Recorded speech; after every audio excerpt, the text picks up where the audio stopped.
So, Elsa, any closing thoughts about Public Enemies?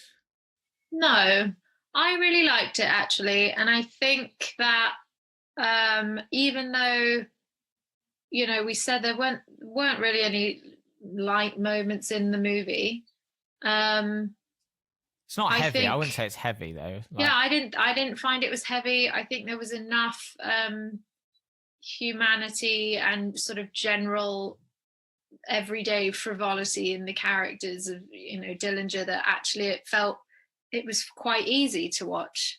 There were a few scenes that were really difficult to watch. Marion Cotillard's interrogation is one of them. That was horrific.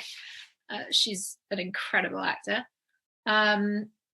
But yeah, I found it really easy to watch. I thought it was very interesting. I was very invested in the characters and in the storyline. The only bit that I thought this is going on a bit was where they catch him in the cabin motel and they're chased into the woods. That one, for me, that lagged a little bit, which is a shame because that was a real event and it was a disaster for the FBI. And I felt, I don't know, maybe I don't know what would have made that a little bit more exciting. Maybe it was just a bit long, the sequence. yeah, I would agree with you. I think it's a film with charisma. It's a film with the charisma of its lead. And for me, personally, like it's just like it's a reminder that Johnny Depp is actually a really good actor.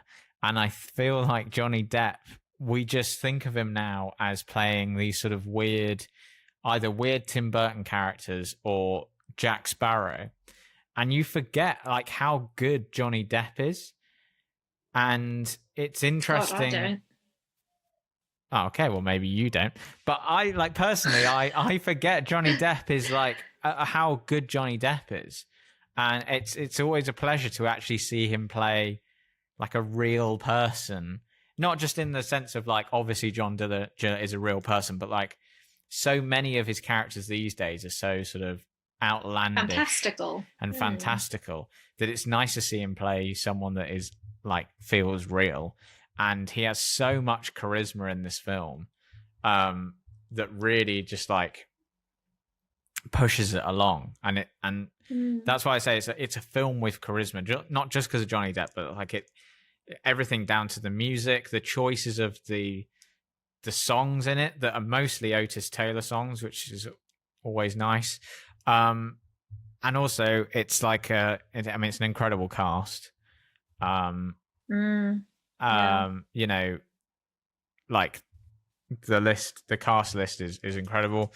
And I was talking about the cinematography earlier, that sort of feeling of it being like a documentary, it really adds pace to the film. Like usually when you watch sort of 30s gangster movies, they don't have this sort of almost frenetic pace to the action, or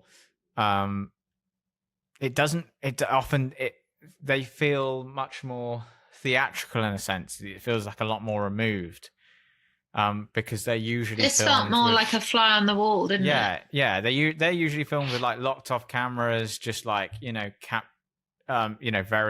cinematic. But this felt like we were right there with him, and there's so many moments where like you're in a car with Dillinger and you can tell the camera guy is just like sitting next to him in the car while they're driving, rather than some sort of elaborate rig. They did a lot of very tight handheld shots in moments of tension.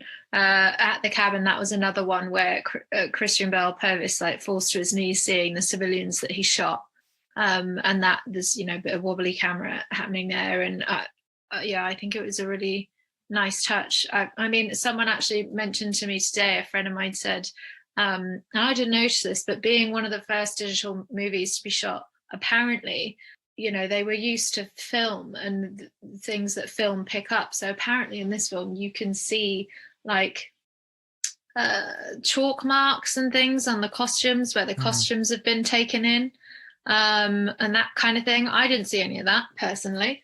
But yeah, it's just, I mean, it was the start of a new age of film, really, wasn't it?